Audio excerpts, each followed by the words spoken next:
Sur Linux Mint, on peut bien sûr choisir comment afficher l'heure. Généralement, au début, on ne trouve que l'heure. Et si on passe la souris en dessous, on obtient le jour, la date, le mois et l'année. Alors on peut se contenter de cet effet minimaliste ou bien personnaliser un petit peu. Si on fait un clic gauche sur l'heure, on a le calendrier qui s'ouvre et juste en bas, on peut cliquer sur paramètres de date et d'heure. Cette fenêtre s'ouvre. Si on décoche l'horloge 24 heures, on obtient cela. Si on désire afficher la date, on obtient cela. Et si on veut en plus les secondes, on a ça. Alors on peut se contenter de tout cela, mais on peut personnaliser encore plus.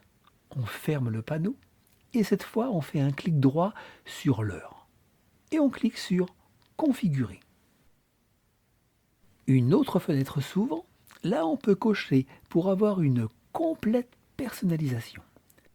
Alors je vais déplacer légèrement la fenêtre pour laisser de la place à ce document. Alors, vous avez les mêmes indications dans la description de la vidéo.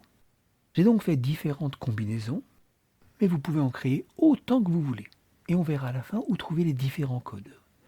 On peut donc personnaliser la date, donc ici, mais également l'infobulle, qui apparaît lorsque la souris passe en dessous. Alors par exemple, on va copier cette formule une ligne, qui donne le plus d'informations. Là, clic droit et tout sélectionner. À nouveau, clic droit et coller. Et on obtient cela. On va essayer avec une autre formule, toujours une ligne, mais un petit peu plus condensée. Et là, la même chose que tout à l'heure, tout sélectionner et enfin coller. On obtient cela. Alors maintenant, on va copier une formule, mais cette fois de 2 lignes. Ici, toujours pareil, tout sélectionner et coller. Là, on s'aperçoit qu'on peut avoir les mêmes informations, mais cette fois sur 2 lignes. Alors, on va tenter une autre formule. Ici, toujours les mêmes opérations. Et on obtient cela, par exemple. On va essayer une autre formule.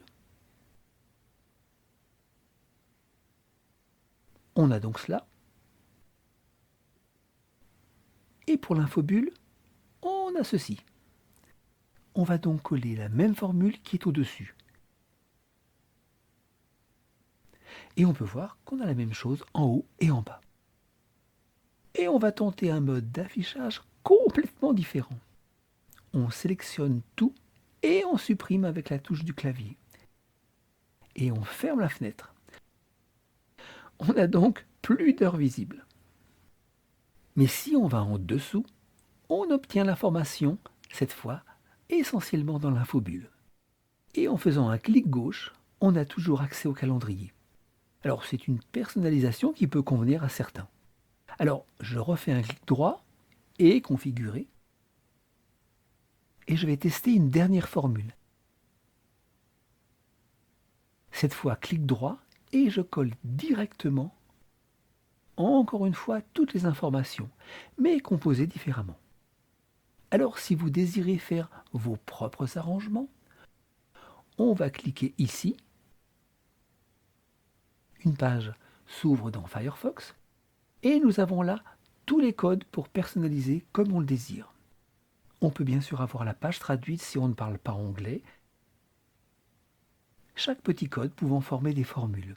Et on peut voir qu'il y a beaucoup de codes possibles. Et on peut fermer toutes les fenêtres. On peut peut-être s'inquiéter de la place que prend tout cela. Alors, on peut également personnaliser cet aspect-là. On fait un clic droit sur le tableau et on ouvre les paramètres des panneaux. Cette fenêtre s'ouvre, on sélectionne la partie qui nous intéresse, là, la zone droite. Pour la taille des polices, cela concerne tout ce qui est en texte, donc justement la date et l'heure.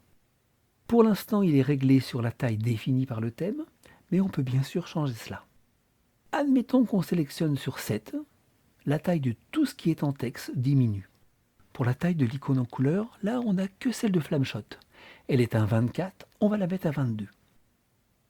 Et pour les icônes symboliques, eh bien c'est tout le reste. On clique sur le moins pour diminuer la taille en pixels. Pour revenir à la taille d'avant, pour la police, on revient à la taille du thème. Pour l'icône en couleur, on repasse à 24 par exemple. Et pour les icônes symboliques, on appuie cette fois sur le plus. Donc à chacun de faire les réglages qui lui convient. Et on peut fermer la fenêtre. Dans la prochaine vidéo, on va voir comment installer un VPN sur Linux Mint.